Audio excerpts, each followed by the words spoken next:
Helena Blavatsky's The Voice of the Silence is a work that transcends time.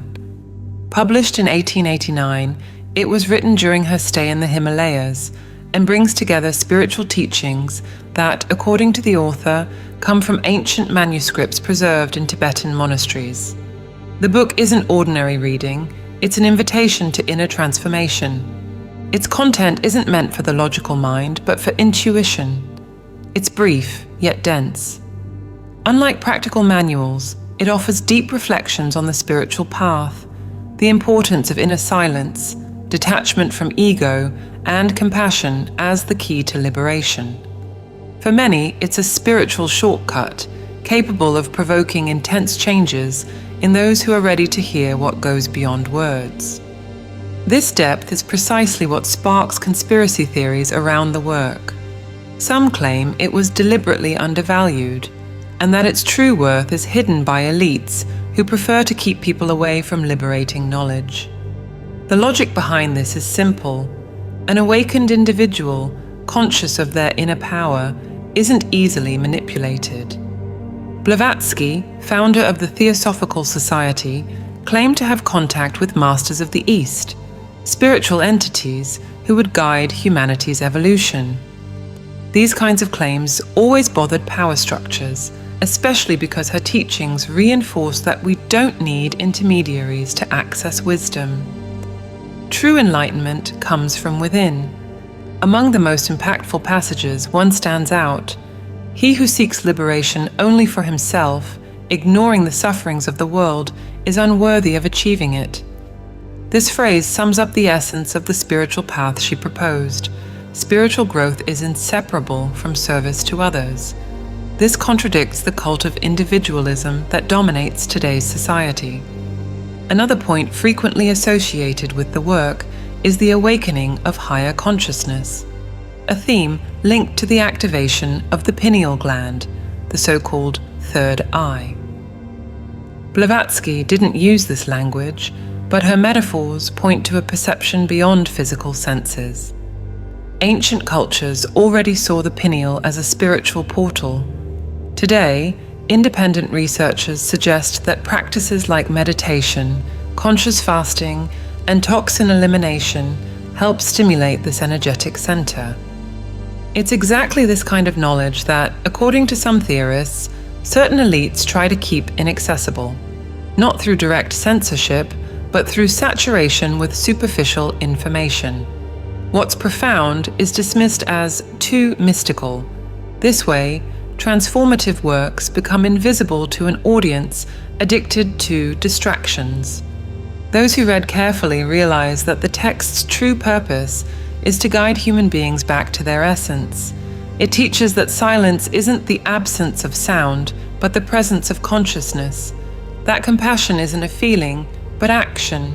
And that awakening isn't about seeking outside, but remembering what's already within. In a world saturated with easy promises, this work offers no shortcuts, but pathways.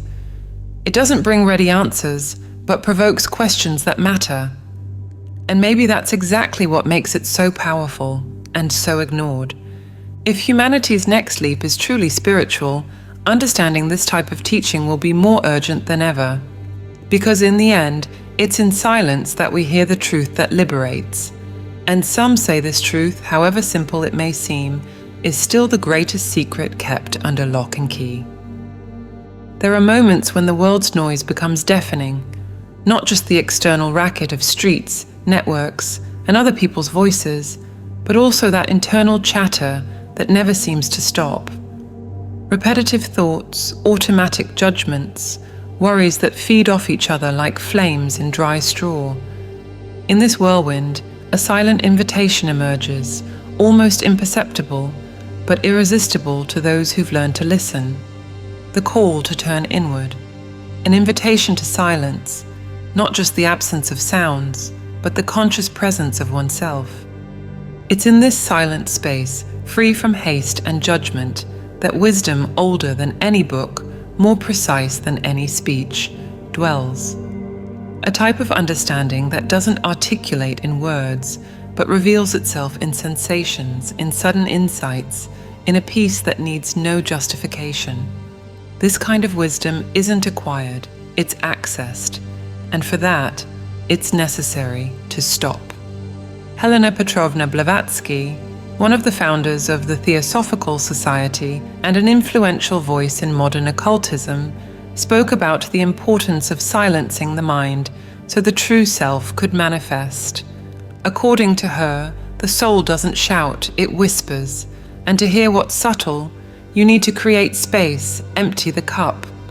The spiritual traditions of Tibet follow the same path.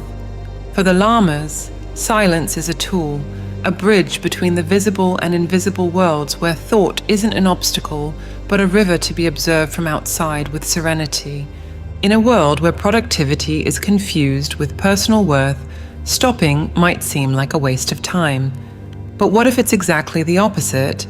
What if real time is that which expands when we're fully present? When the mind quiets, even for brief moments, perception sharpens. Small details come to life. The sound of wind through leaves, the warmth of sun on skin, breathing becoming an anchor to the now. You don't need to isolate yourself on a Himalayan mountain to experience this. The practice begins simply, a few minutes daily in conscious silence.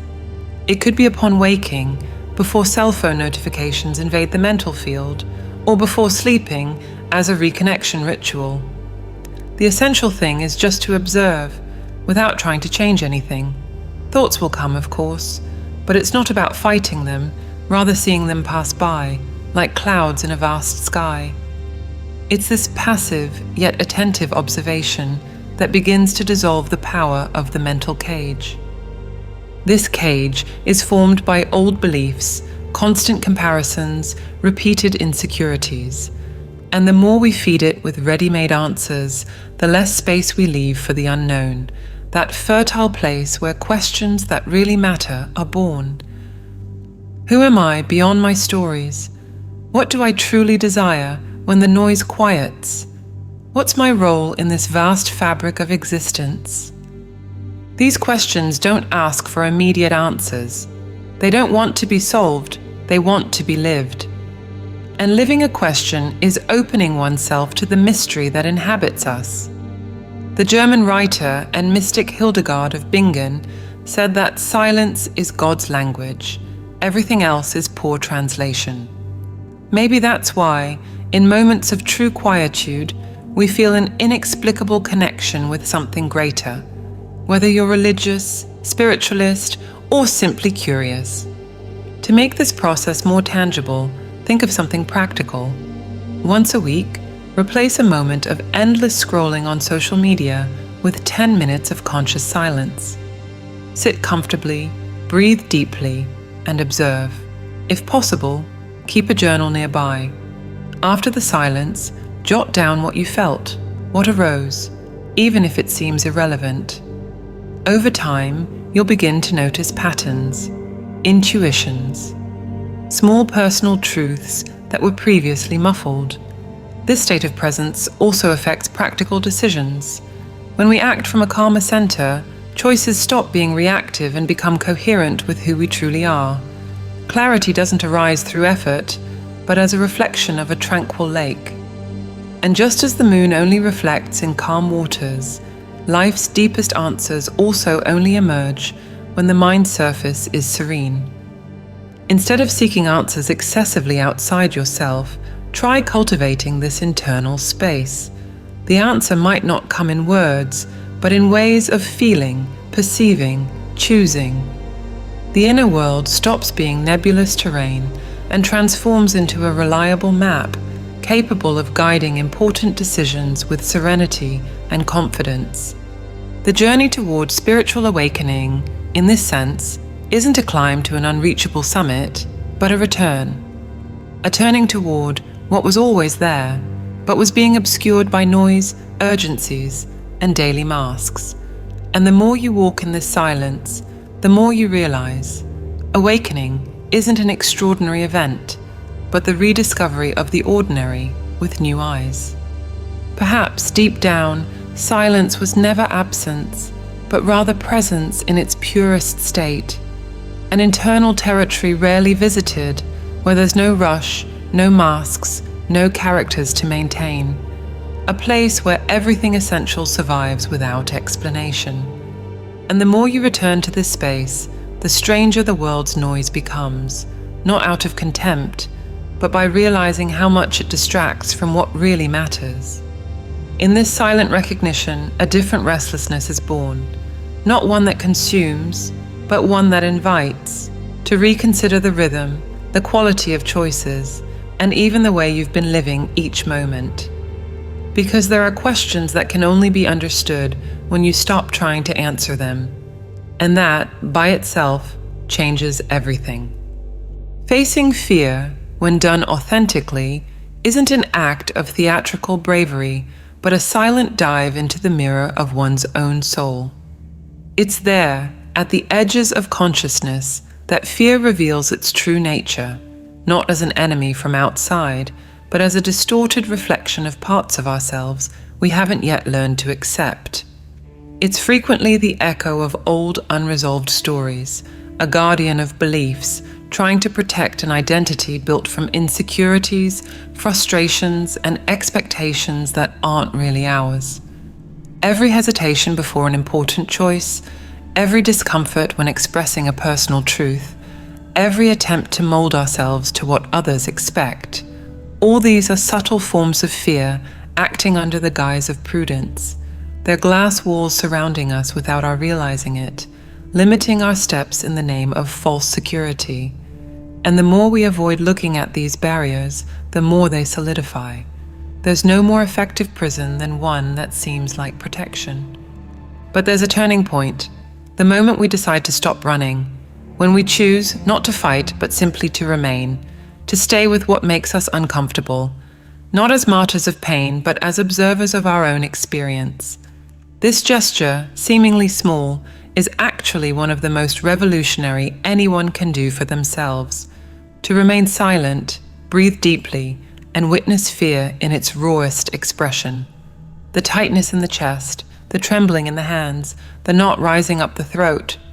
Instead of seeking distraction or anesthesia, as we so often do with food, social media, excessive tasks, or even escapist spirituality, the practice here is simply to observe.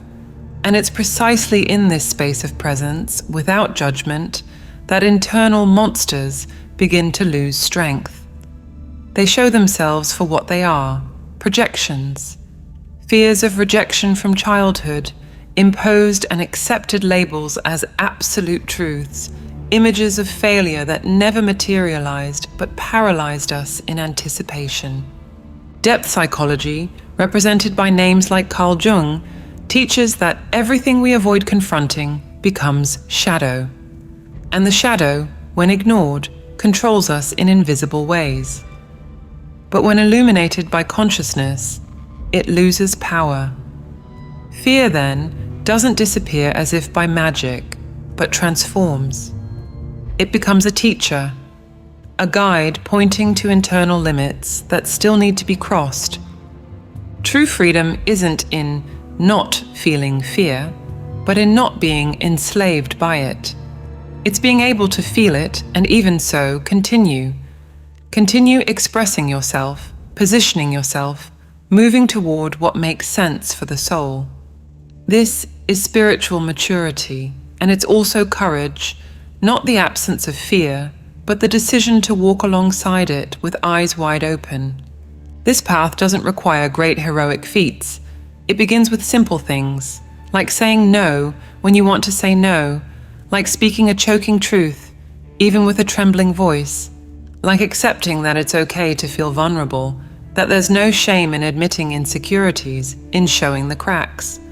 On the contrary, it's precisely through them that light enters. As Leonard Cohen wrote, "There is a crack in everything. That's how the light gets in."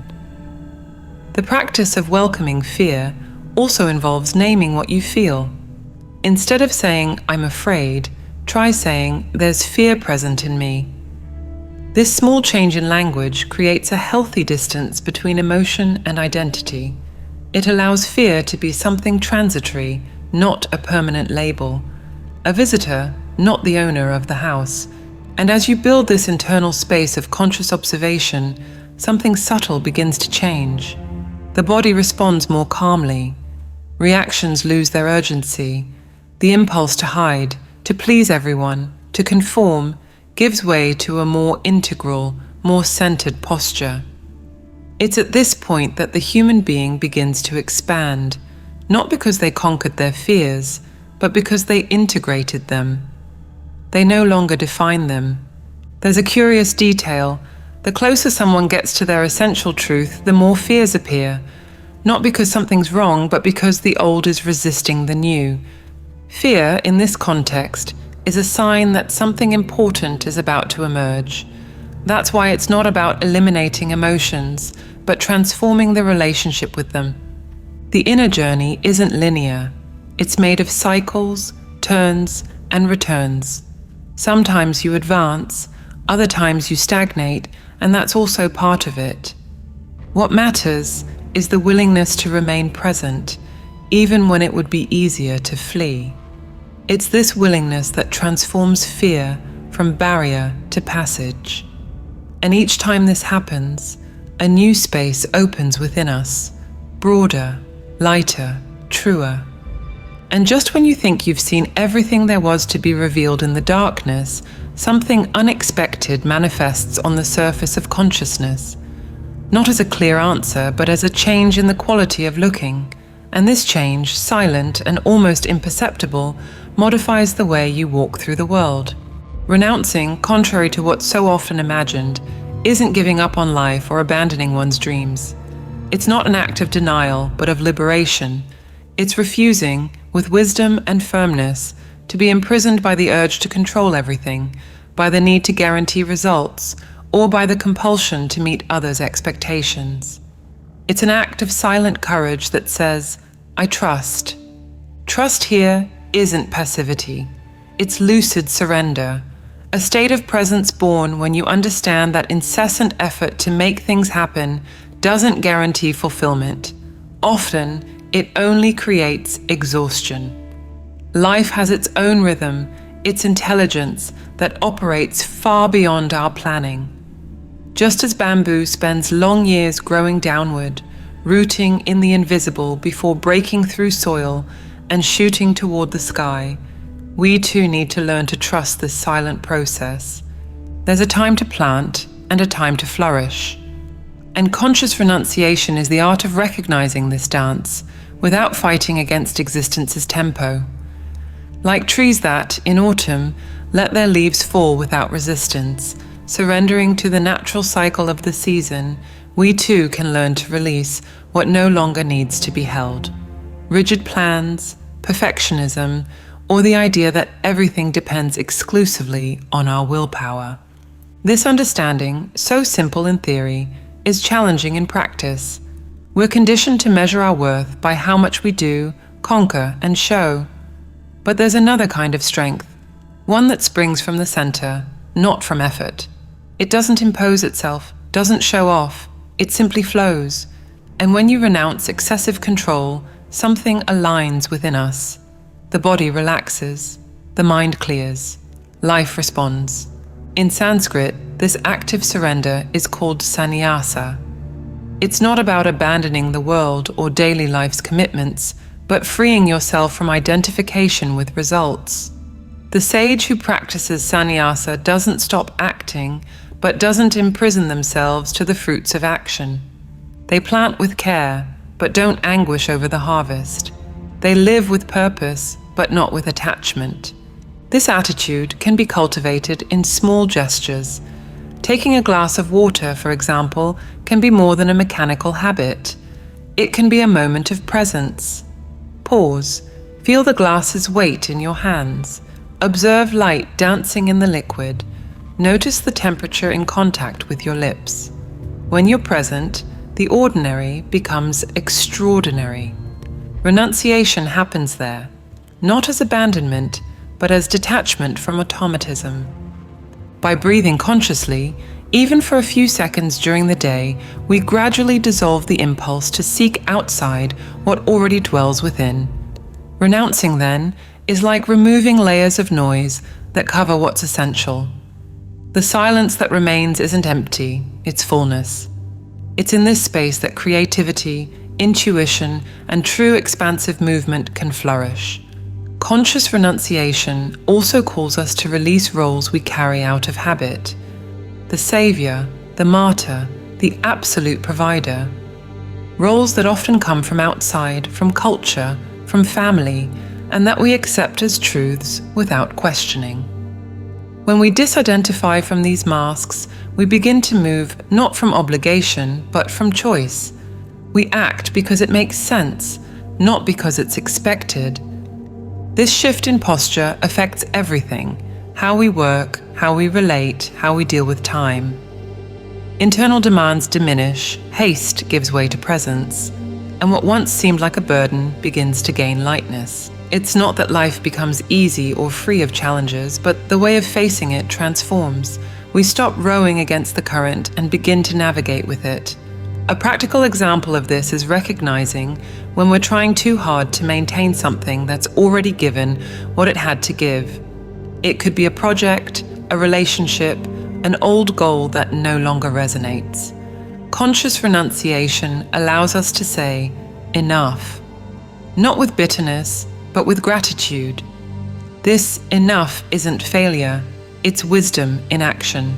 It's stepping aside and allowing life to show another path. And this is only possible when you realize we're not disconnected from the whole. There's an intelligence operating in everything, a kind of invisible thread that connects our steps to something greater. When we align with this flow, without haste, without resistance, we discover we don't need to force life. We just need not to interfere. And gradually, the path reveals itself. Renouncing, therefore, is returning. It's going back to the center, where the quietude that observes without getting lost dwells, that feels without drowning, that acts without exhausting itself. It's a return to the essence that always knew what to do, even when the mind doubted. And this return, when true, doesn't require grand gestures. Sometimes it begins at the exact moment we decide to stop chasing what we already are. For authenticity to flourish genuinely, you must first walk a less illuminated path, that of your own shadow. Those aspects that throughout life were rejected, repressed, or ignored, the impulses, emotions, and traits that don't match the idealized image of who we'd like to be, don't disappear. They retreat silently into the folds of the psyche, and sooner or later they ask for passage. Carl Jung, the father of analytical psychology, coined the term shadow to designate this set of unconscious contents. He stated, "Until you make the unconscious conscious, it will direct your life and you will call it fate." This quote is a call to inner responsibility. Everything we don't face faces us back, in relationships, in repetitive patterns, in reactions that seem out of control. But integrating the shadow isn't the same as fighting against it. Quite the contrary, it's stopping wielding the sword against the inner dragon and instead sitting with it, listening to what it has to say. Understanding that behind every destructive impulse or hidden shame, there's a message, a request for listening, a piece of yourself waiting for acceptance. The dragon metaphor is powerful because it represents both threat and treasure. In myths, the hero who faces the monster doesn't do so to destroy it out of hatred, but because they recognize that, by crossing through fear, they'll find something valuable. Joseph Campbell, author of the classic The Hero with a Thousand Faces, sums this up masterfully. The cave you fear to enter holds the treasure you seek. So, the first step on this path doesn't require heroic courage in the romantic sense, but rather a humble willingness to look inward with honesty. What irritates me in others that perhaps reveals something in me? What am I trying to hide, even from myself? Instead of judging yourself, the proposal here is to ask, what is this aspect of me trying to show me? The answer often comes in the form of uncomfortable sensations, shame, anger, jealousy, envy. In our culture, these feelings are treated as something to be eliminated or overcome. But when repressed, they don't disappear. They just disguise themselves and continue operating backstage, sabotaging relationships, decisions, and peace of mind itself. Shadow integration, therefore, isn't about becoming better, but more whole. And this is only possible when you stop trying to seem perfect and start living with truth. Authenticity isn't born from the desire to please, but from the courage to be, even if it bothers others. In daily life, this can be exercised in small attitudes. For example, when you realize you're saying yes to please, but inside wanted to say no, there's the shadow acting. Saying no, in this case, is a form of rescuing your own integrity. Or when you identify that a certain criticism of others is actually a reflection of a judgment you make about yourself, that's an invitation to review your own values and unhealed wounds. Authenticity, therefore, isn't just about the idea of being who you are in an impulsive or reactive way, but expressing with coherence what you feel and believe. And this is only possible when previously hidden parts, anger, neediness, ambition, fear, stop being villains and come to be understood as legitimate parts of being. There's an invaluable gain in this: freedom. Freedom from not needing to maintain masks. Freedom to choose more conscious responses. Freedom to relate more deeply with others. Because when you accept your own darkness, it becomes less threatening to recognize others too. This doesn't mean conforming to destructive or negative aspects, but transforming them. Repressed anger, for example, when listened to, can become strength to establish healthy boundaries. Envy, when welcomed, can reveal legitimate desires that were being denied. Sadness, when felt, can open paths to truer connections. A simple and powerful exercise to begin this journey is reflective writing. Set aside a few minutes daily to write about situations that spark discomfort. Ask yourself, what did this make me feel? What would I have liked to do but didn't? What part of me was trying to express itself? Over time, these records reveal patterns and internal parts that were dormant, waiting to be recognized.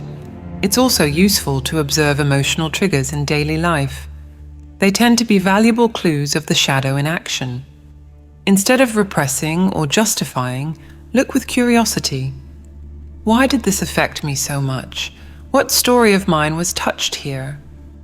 The answer often doesn't come immediately, but the constant practice of observing without judging already initiates the integration process. Authenticity isn't a destination, but a continuous dance between light and shadow.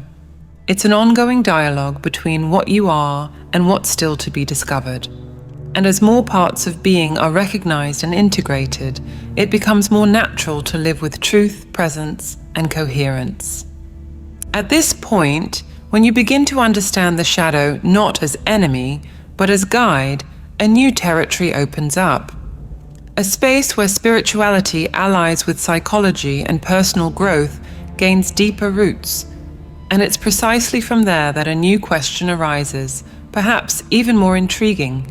What happens when we begin to see the shadow not just as part of us, but as a bridge to something even greater? True spirituality rarely limits itself to temples, retreats, or sacred books. It pulses where least expected, in simple gestures in everyday life, in spontaneous interactions. When inner awakening becomes real, it overflows. And that's exactly where active compassion comes in, not as a moral obligation, but as a natural response from a heart that already understood that the other is also part of oneself. This social awakening, so to speak, doesn't need big spotlights. A listening without interruption, a look that transmits presence, a sincere compliment made at the right moment. All of this is spiritual practice in its purest form. These are attitudes that don't ask for return, that don't expect trophies. They simply happen because they come from an inner place of connection with life, with others, with something greater. Helena Blavatsky, central figure of the theosophical movement, already said that compassion is the law of the soul. For her, the spiritual path isn't a journey of escape from the world, but a deep immersion in it, with more lucid eyes and a more awakened heart. This compassion isn't passive or sentimentalist, it's force in action. A force that acts even without applause because it knows each gesture counts. Most people underestimate the power of small acts, but it's precisely in these details, holding the door for someone, giving full attention to a conversation, offering a genuine smile, that consciousness aligns with a universal truth. We're all interconnected. When you benefit another, even subtly, you're elevating the vibrational field around you. It's like throwing a stone in a calm lake. The impact may seem modest, but the waves expand in directions we can't always see. This act of compassion also has a transformative effect on those who practice it. It drives away selfishness, dissolves apathy, and lights an inner light that doesn't easily extinguish. Anyone who's ever engaged in volunteer actions, even for just a few minutes, knows the sensation that remains afterward. It's not pride. It's a serenity that comes from alignment with something greater than the me. It's as if the universe whispered, "You're on the right path." It's important to remember that this practice has no relation to self-annihilation. Being compassionate isn't saying yes to everything or carrying burdens that don't belong to you. It is, yes, acting with empathy and consciousness, but with healthy boundaries. True compassion is born from wholeness, not from guilt. That's why it walks alongside self-care. The more centered you are, the more you can offer others without emptying yourself. In the practical world, this translates into very objective actions. Want to start? Then pay attention to the day's small opportunities. The cashier at the grocery store who had a difficult day, the elderly neighbor who lives alone, the colleague who seems overwhelmed. A kind comment, an open listening, or a simple "how are you" can be the gesture someone needs to feel recognized. Don't underestimate the power of this. It's also possible to cultivate this posture in digital environments. Instead of reacting aggressively on social media, how about responding with empathy? Or sharing something inspiring instead of feeding polarization? Even in the virtual universe, the energy of intentions is felt. Everything we throw into the world, whether in words or actions, carries a frequency, and it comes back. From a spiritual perspective, these choices connect to a greater law, that of cause and effect. Helena Blavatsky spoke about this universal wisdom when stating that every thought, feeling, and action shapes realities, both external and internal. And the curious thing is that the more you act with kindness, the more you live in peace. Not because everything becomes perfect, but because the soul begins to vibrate in tune with cosmic harmony. This frequency of conscious compassion goes beyond morality and touches the essence of what we are. When we act moved by this feeling, we access a field where there's no separation between I and other. We begin to perceive that every gesture of care is, deep down, a return to the very life that inhabits us. This is the beauty of active compassion. It transforms without imposing. It inspires without demanding. It reveals, with lightness, the unity that sustains diversity. It's not, therefore, about being nice or doing good just to reap rewards. It's about inhabiting the world with more consciousness, more presence, and more purpose. And that, by itself, is already a revolutionary act. When this consciousness settles in, the world around changes color. Relationships become more authentic, conversations deeper, silences more welcoming. And then, naturally, the perception arises that spiritual awakening isn't an end in itself, but a call to co-create a more elevated, more human, more connected reality. Every change begins with understanding your role as co-creator, and the only way to connect with this divine intelligence is through meditation. We've developed a set of audio tools to help you access this higher state of consciousness. To learn more and get immediate access, click the link on screen or in the comments. If this video resonated with you, write in the comments, "It made sense to me."